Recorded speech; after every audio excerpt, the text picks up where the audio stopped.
Damai sejahtera Allah Bapa yang melampaui segala akal dan pikiranmu semua, kiranya senantiasa menyertaimu di dalam Yesus Kristus Tuhan kita. Amin. Firman Tuhan bagi kita pada minggu ini tertulis dalam kitab Matius 25 ayat 31 hingga ayat 36. Demikian firman Tuhan. Penghakiman terakhir. Apabila Anak Manusia datang dalam kemuliaannya dan semua malaikat bersama-sama dengan Dia, maka Ia akan bersemayam di atas tahta kemuliaannya. Lalu kepada semua bangsa akan dikumpulkan di hadapannya, dan Ia akan memisahkan mereka seorang daripada seorang, sama seperti gembala memisahkan domba dari kambing. Dan Ia akan menempatkan domba-domba di sebelah kanannya dan kambing-kambing di sebelah kirinya.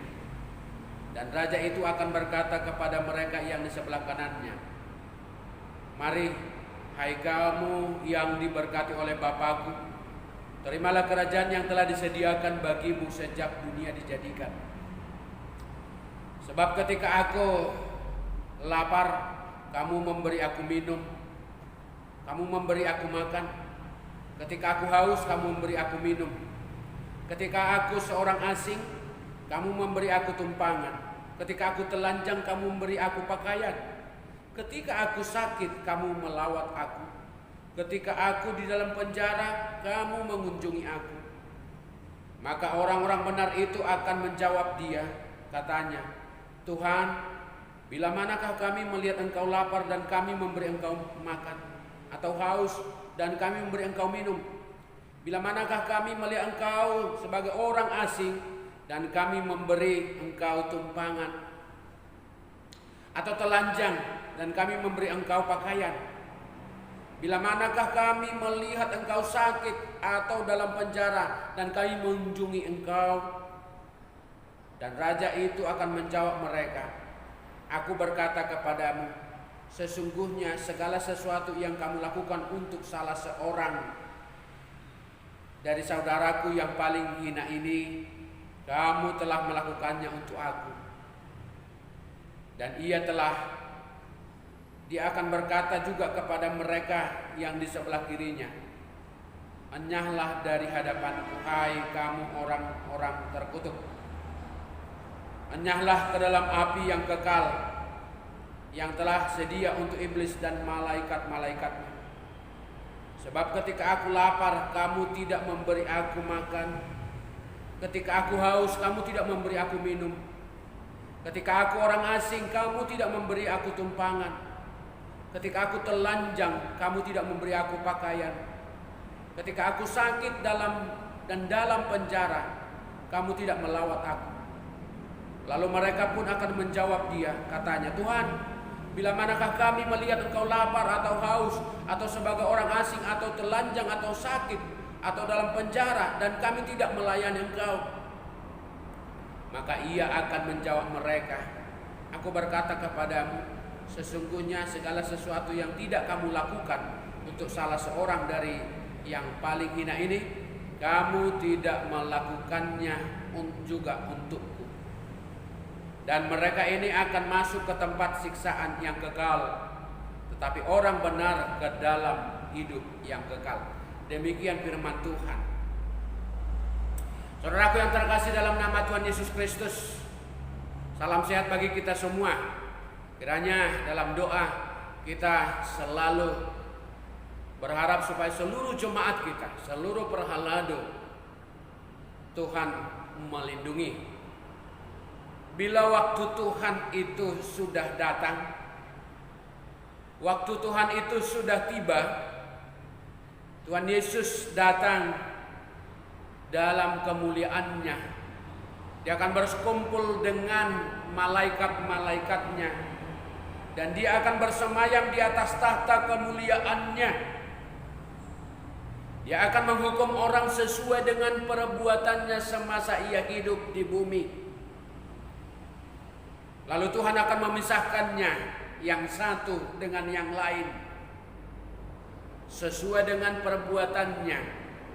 Apakah mereka benar melakukan perbuatan yang baik atau tidak melakukan perbuatan yang baik? Lalu apa standar penghakiman Tuhan itu? Apa dasarnya mereka dipisahkan, yang sebagian di sebelah kanan, yang sebelah kiri adalah orang yang jahat? Apa standar Tuhan itu memisahkan mereka sebelah kanan, dan siapa yang ke sebelah kiri? Manusia yang baik itu digambarkan oleh Yesus dalam perumpamaannya sebagai orang yang baik, digambarkan dengan domba, dan orang jahat itu digambarkan dengan kambing. Domba itu akan ditempatkan di sebelah kanan dan kambing ditempatkan di sebelah kiri. Domba yang baik itu adalah orang-orang yang melakukan kehendak yang baik, yang benar sepanjang hidupnya. Tetapi nyatanya ketika Tuhan menyatakan bagi mereka supaya mereka duduk di sebelah kanan Allah, mereka belum merasa ada melakukan kebaikan. Lalu Tuhan menempatkan di sebelah kirinya kambing yang akan dibakar ke dalam api yang bernyala-nyala bersama iblis. Sekali lagi, apa yang menjadi dasar hukum bagi Tuhan untuk memberikan hukuman yang tepat bagi orang-orang yang di sebelah kirinya, orang-orang yang di sebelah kanannya? Karena orang yang benar pasti memahami apa maksud Tuhan di dalam dirinya. Mungkin juga hal-hal yang paling kecil yang dunia ini anggap adalah sepele, tidak populer, mungkin tidak banyak untung. Seperti memberi makan orang yang lapar, memberi minum orang yang haus, memberi tumpangan kepada orang-orang asing, menjenguk orang-orang yang sakit, menjenguk orang-orang yang terpenjara, dan lain sebagainya. Pelayanan ini mungkin bagi manusia di dunia ini hal-hal yang tidak banyak fungsinya, atau mungkin pelayanan yang tertinggalkan karena kita tidak memiliki tempat untuk dipuja dan dipuji. Tetapi bagi Tuhan, pelayanan yang kecil seperti ini adalah sangat berharga dan sangat menentukan. Karena hari penghakiman sudah datang dan Tuhan bertanya kepada kedua kelompok manusia itu tentang pekerjaan yang mereka lakukan selama hidup di dunia. Yang menarik dari kisah ini adalah ada orang yang merasa benar, tetapi sebenarnya menurut Tuhan itu tidaklah benar. Ada orang yang merasa belum melakukan kebaikan, tetapi Tuhan menyatakan bahwa dia sudah melakukan yang baik.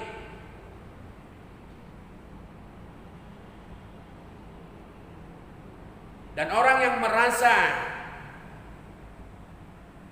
benar dengan melakukan kebaikan, inilah yang dikatakan dengan arogansi iman, arogansi rohani.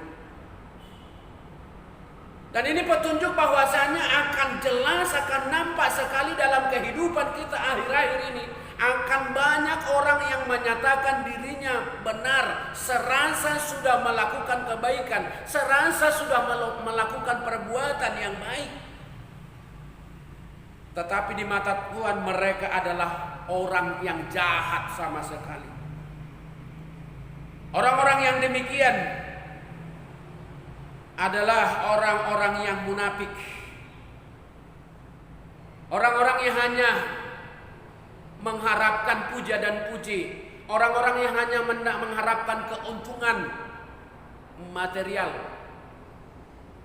Dan orang-orang yang demikian adalah orang-orang yang mencari pengakuan publik melalui tindakan-tindakannya yang hanya mencari popularitas. Dan sebaliknya, dan akan banyak juga orang yang mengerjakan hal-hal yang benar. Orang-orang yang suka melayani orang-orang yang terpinggirkan. Orang-orang yang suka melakukan pelayanan kepada orang-orang yang lemah, yang miskin. Dan orang-orang yang seperti ini masih begitu melakukan kebaikan, tapi merasa mereka belum ada apa-apa tentang melakukan kebaikan.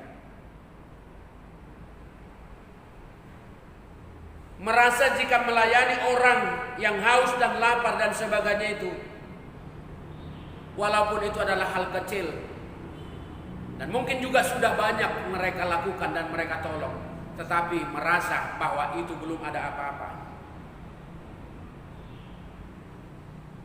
Mungkin bagi orang lain di dunia ini tidak banyak untungnya, kurang bermanfaat, dan hanya menghabiskan waktu saja.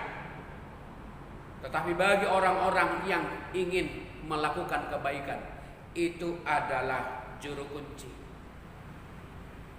Justru kesukaan dan kesetiaan orang-orang yang seperti inilah yang merupakan tanda bahwa mereka adalah betul-betul menjadi anak Allah dan menjadi hamba yang baik.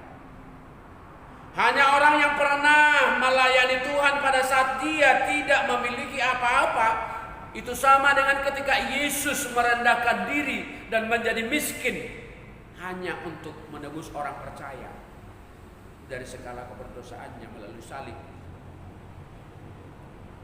Dan orang-orang yang melakukan perbuatan baik itu adalah hanya orang yang memiliki hati yang tulus untuk melayani siapa saja tanpa memandang bulu. Kalau Yesus sudah mengidentifikasikan dirinya sebagai orang yang miskin dan terhina, yang ditolak, siapalah kita yang merasa terlalu tangguh atau terlalu tinggi untuk melayani orang-orang di dunia ini? Kalau kita merasa seperti itu, jangan-jangan kita belum menjadi milik Kristus yang sebenarnya, sehingga kita tidak memiliki hati Kristus yang penuh dengan kasih dan pengorbanan. Lalu kita bertanya, Tuhan itu di mana sebenarnya?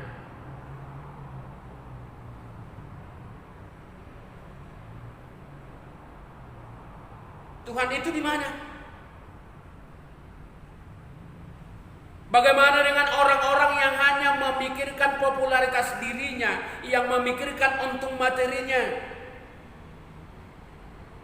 Janganlah kita hanya berharap dilayani, tetapi jadilah orang yang rajin untuk melayani.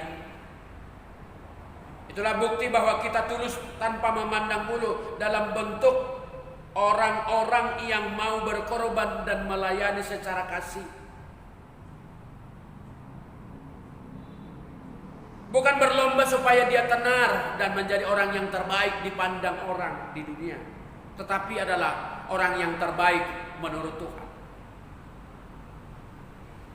Jadi jika penghakiman terakhir itu telah tiba, tidak ada seorang pun yang luput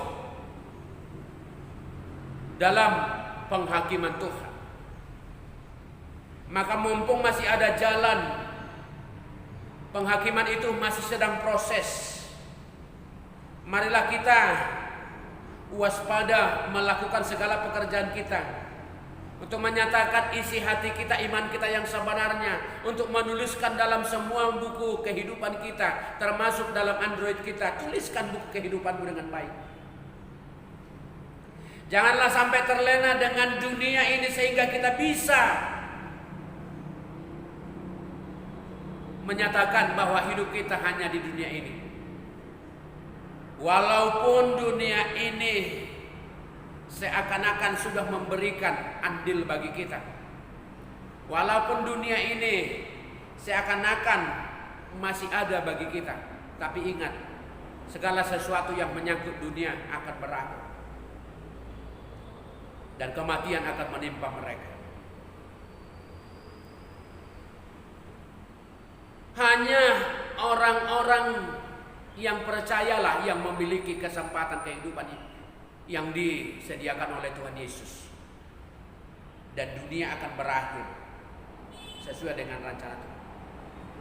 Seringkali kita jatuh ke dalam genggaman dunia ini, meskipun sebenarnya sudah berulang-ulang kali melakukan, mendengar, dan menyaksikan bahwasanya ketika kita percaya kepada Tuhan dan kita harus menyerahkan segala sisi langkah kehidupan kita hanya kepada Tuhan, bukan hanya kata-kata pengakuan aku percaya.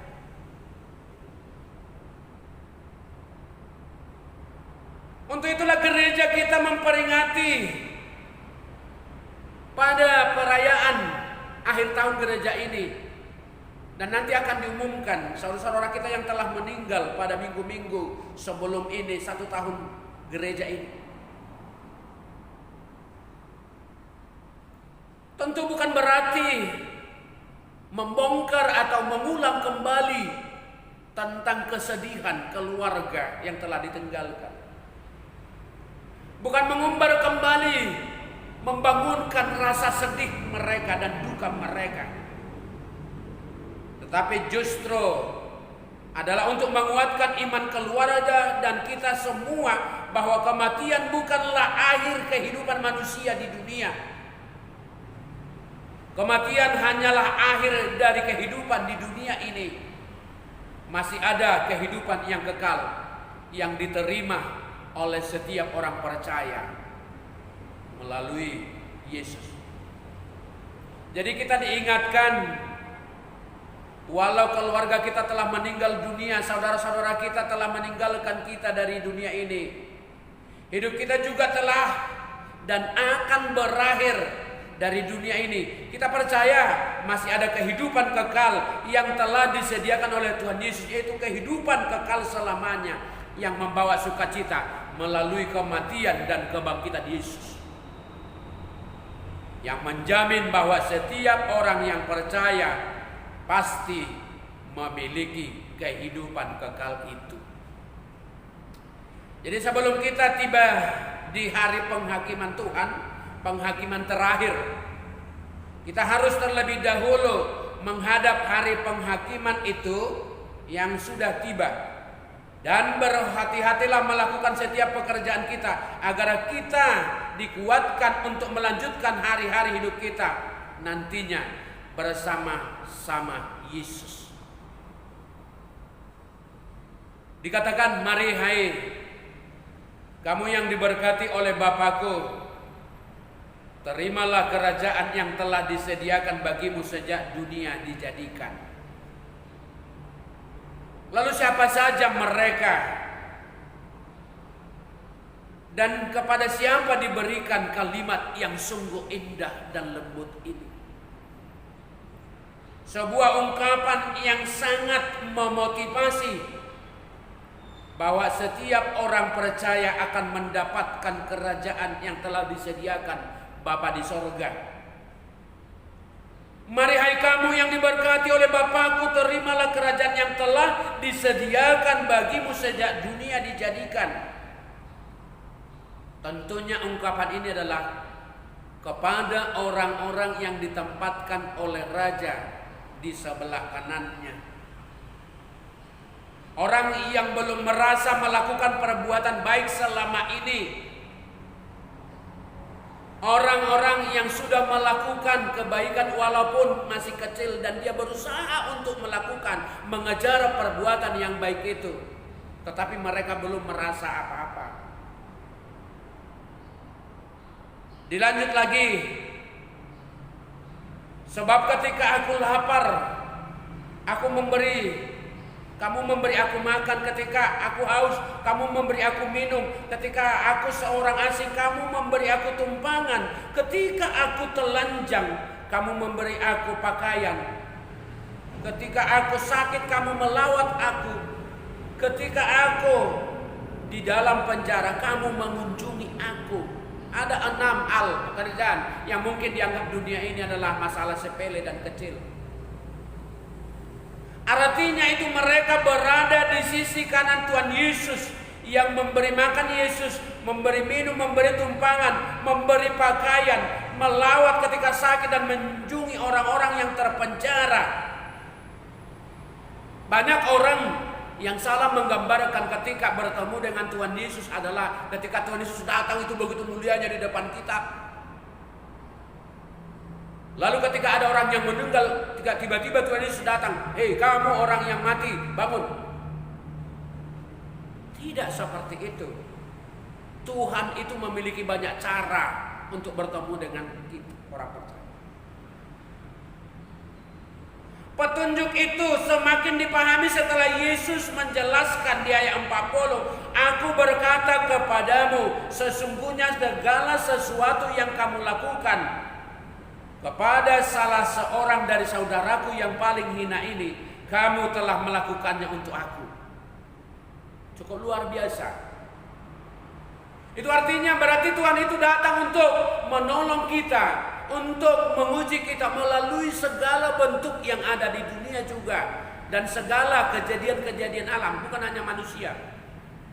Melalui orang yang sakit, melalui orang yang lemah, melalui orang yang haus, melalui orang yang lapar, melalui orang yang terpenjara.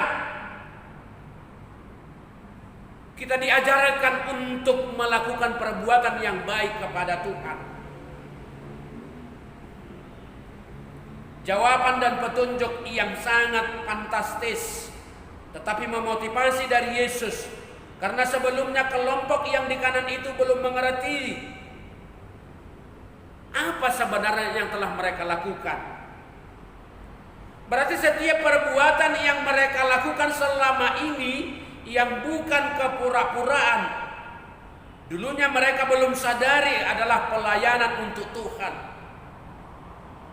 Maka dengan hati yang bersih dan tulus mengasihi orang-orang yang miskin dan lemah, yang mungkin di dunia ini tidak diperhitungkan, yang mungkin dianggap orang di dunia ini adalah rugi, sepele, tidak ada tenarnya, tidak ada popularitasnya, untung ruginya sangat kecil.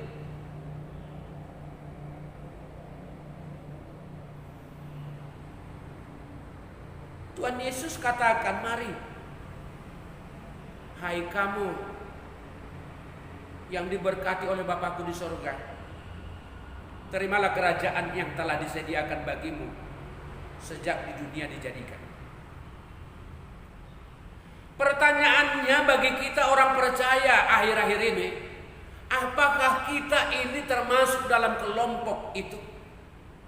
Apakah kita semua yang diberkati oleh Tuhan termasuk dalam kehidupan kelompok yang di sebelah kanan Allah nantinya?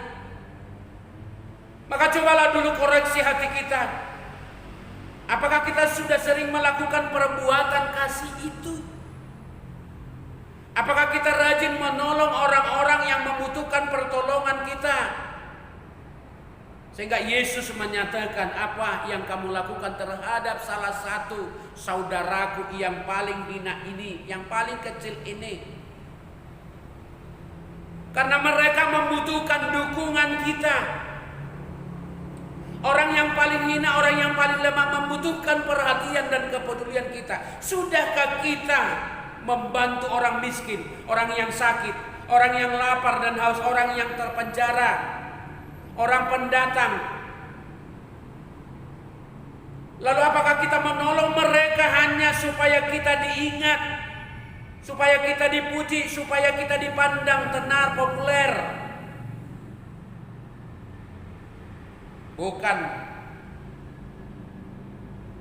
Bukan popularitas yang diharapkan, bukan keuntungan materi seperti yang dunia ini harapkan, melainkan hanya dengan ketulusan dan kemurnianlah kita diberikan tempat di sebelah kanan Bapa di sorga.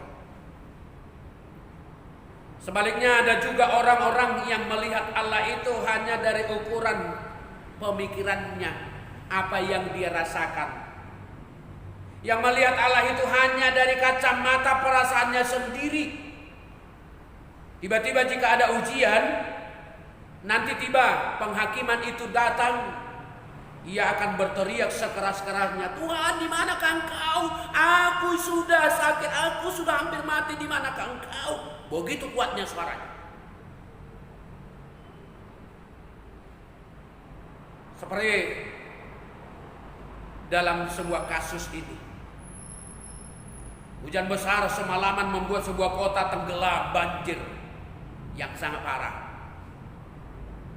Warga langsung mengungsi dan menyelamatkan diri. Ketika banjir sudah setinggi lutut, setengah penduduk sudah mengungsi. Mereka berlarian dengan motor, dengan mobil, dengan sebagainya, mencari tempat yang tinggi. Saat itu ada seseorang yang menolak untuk mengungsi karena ia yakin pertolongan Tuhan akan datang tepat waktunya. Tetapi banjir sudah semakin tinggi. Kali ini sudah setinggi kepala manusia. Semua penduduk sudah berusaha mengungsi dengan perahu karet yang datang untuk menolong. Hanya sedikit saja orang yang tinggal.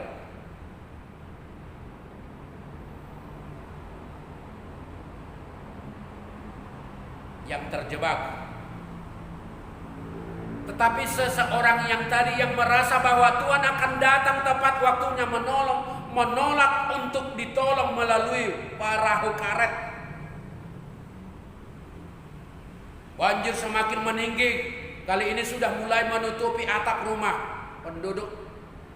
Semua penduduk sudah hampir terselamatkan. Yang tersisa mulai terangkut dengan bantuan helikopter. Ada yang berenang, ada yang terikat di kayu dan sebagainya. Tetapi anehnya, orang yang satu ini masih menolak untuk diselamatkan melalui helikopter itu. Karena ia yakin pertolongan Tuhan akan datang tepat waktunya. Orang itu kini jadi satu-satunya yang tersisa. Banjir tetap meninggi. Bahkan rumah sudah tidak nampak lagi. Kali ini atap rumah, bahkan bubung rumah itu semua sudah tenggelam. Lalu seorang yang tadi di atas atap, kaki orang itu mulai tenggelam, terendam air, lalu ke lutut, ke pinggangnya, ke lehernya. Lalu dia menengadah ke langit dan berkata, Tuhan, jangan sampai terlambat ya Tuhan.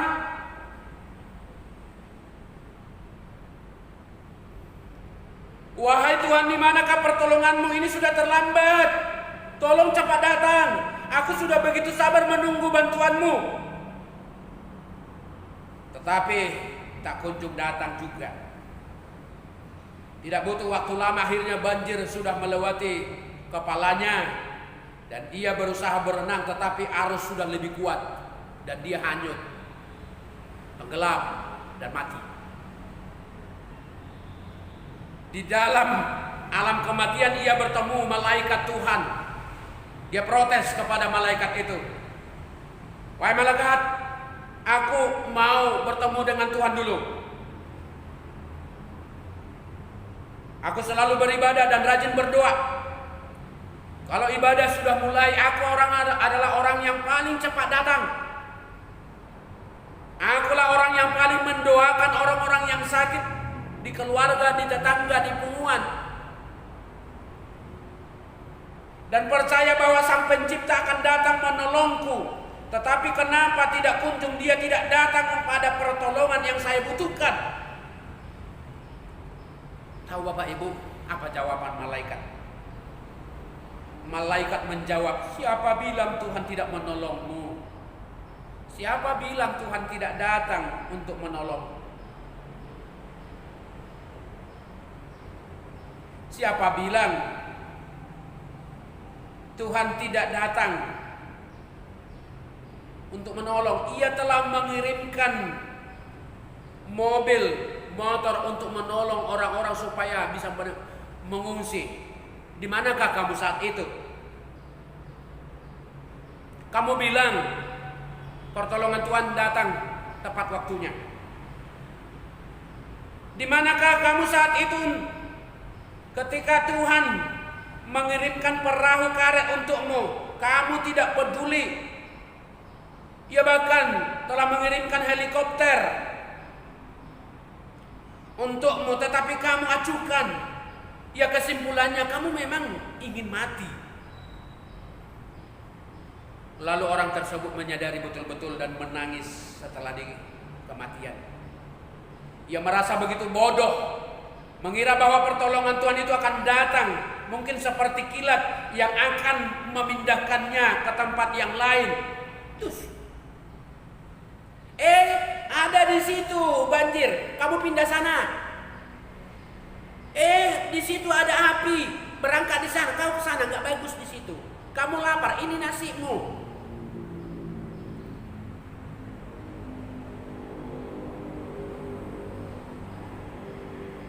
Orang-orang yang menganggap Tuhan itu datang seperti yang di pikiran kita, seperti yang kita harapkan, seperti yang kita rasakan.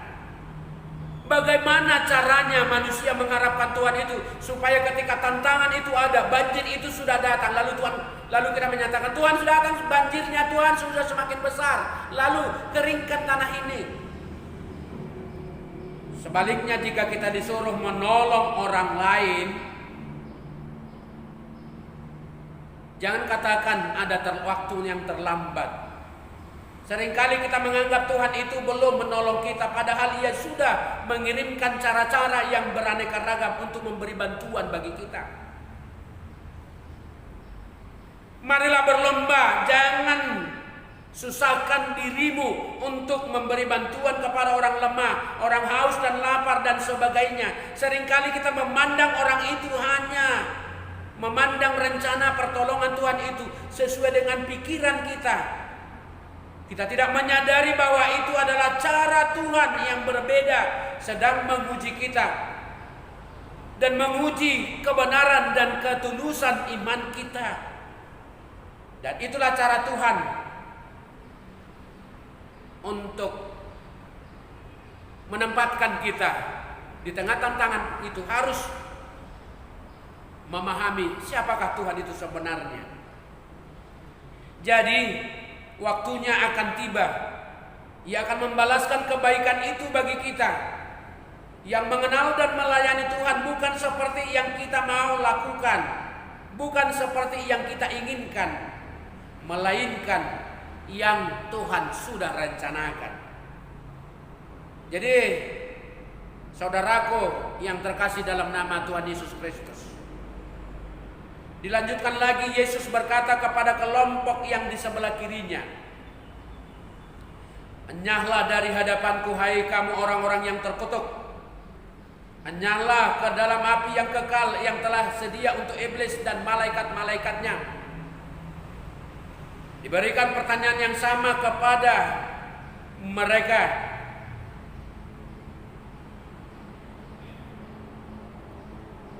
Ditempatkan di sebelah kiri Tuhan Yesus. Engkau tidak memberikan aku makan ketika aku lapar, dan selanjutnya Engkau tidak memberi aku minum ketika aku haus. Engkau tidak memberi aku tumpangan ketika aku menjadi orang asing. Engkau tidak melawat aku ketika aku sakit. Engkau tidak memberikan pakaian bagiku ketika aku telanjang. Ketika aku terpenjara, Engkau tidak mengunjungi aku. Tetapi sontak kelompok itu marah dan protes, demonstrasi kepada Tuhan. Kapan kami tidak memberimu makan? Kapan kami tidak memberi engkau minum? Dan selanjutnya, lalu Yesus menjawab, "Aku berkata kepadamu, sesungguhnya segala sesuatu yang tidak kamu lakukan untuk salah seorang dari yang paling hina ini, kamu tidak melakukannya untuk aku." Mungkin juga kita, saudaraku yang terkasih dalam nama Tuhan Yesus Kristus, terlibat dalam kelompok yang seperti ini. Pertanyaan bagi kita, apakah kita pernah tidak mau menolong orang yang kecil di dunia ini? Pernahkah kita tidak peduli terhadap orang-orang yang butuh pertolongan kita? Apakah kita pernah terlalu tega membiarkan orang-orang yang susah hidupnya, padahal kita memiliki kesempatan untuk menolong mereka? Pernahkah kita pura-pura tidak melihat orang yang susah, yang mungkin kita akan sama nasibnya dengan orang-orang yang ditempatkan di sebelah kiri Yesus? Jadi firman Tuhan hari ini mengingatkan kita agar janganlah terlena dengan keadaan dunia ini. Jika kita masih kurang menolong orang lain, orang yang susah, maka kibarkanlah semangat imanmu untuk mengejarnya, dan kejarlah perbuatan-perbuatan yang baik. Mungkin di sekelilingmu banyak sekali orang yang tidak lagi memiliki makanan dan minuman. Orang yang terlunta-lunta hidupnya, tidak memiliki rumah. Orang yang tidak memiliki kesempatan lagi untuk bersuka cita. Orang yang sakit, orang yang terpenjara, Bapak Ibu. Bantulah mereka, karena itulah cara Tuhan untuk menguji kita untuk mengenal Dia. Mumpung waktu masih berjalan, nyatakanlah perbuatan baik itu kepada setiap orang. Menyesal atas dosa-dosa kelalaian kita selama ini. Perhatikan orang-orang yang selama ini kita hina, sepelekan, kita lihat sebenarnya lemah, tapi tidak kita bantu. Orang yang haus dan lapar, karena dengan menolong mereka, itu artinya kita sudah melayani Tuhan. Dan itu artinya kita jadi anaknya. Kalau kita menjadi anak Tuhan, berarti kita sudah diselamatkan. Waktu Tuhan sudah tiba. Penghakiman terakhir itu sudah berjalan. Eliminasi itu sudah berjalan. Jika ada orang yang lemah, haus dan lapar butuh pertolongan kita, janganlah kita menghindar, janganlah memisahkan diri. Jika ada orang yang butuh pengampunan, kita segera ampuni mereka. Jangan simpan dosa orang lain di hati kita, karena Tuhan juga akan mengampuni dosa kita dengan cara Tuhan sendiri. Dan pada minggu akhir tahun gereja ini kita diajarkan bahwa kita juga akan meninggalkan dunia ini bersama-sama dengan semua orang, sama seperti orang yang telah meninggal mendahului kita. Kematian di dunia ini bukanlah akhir dari perjalanan hidup kita.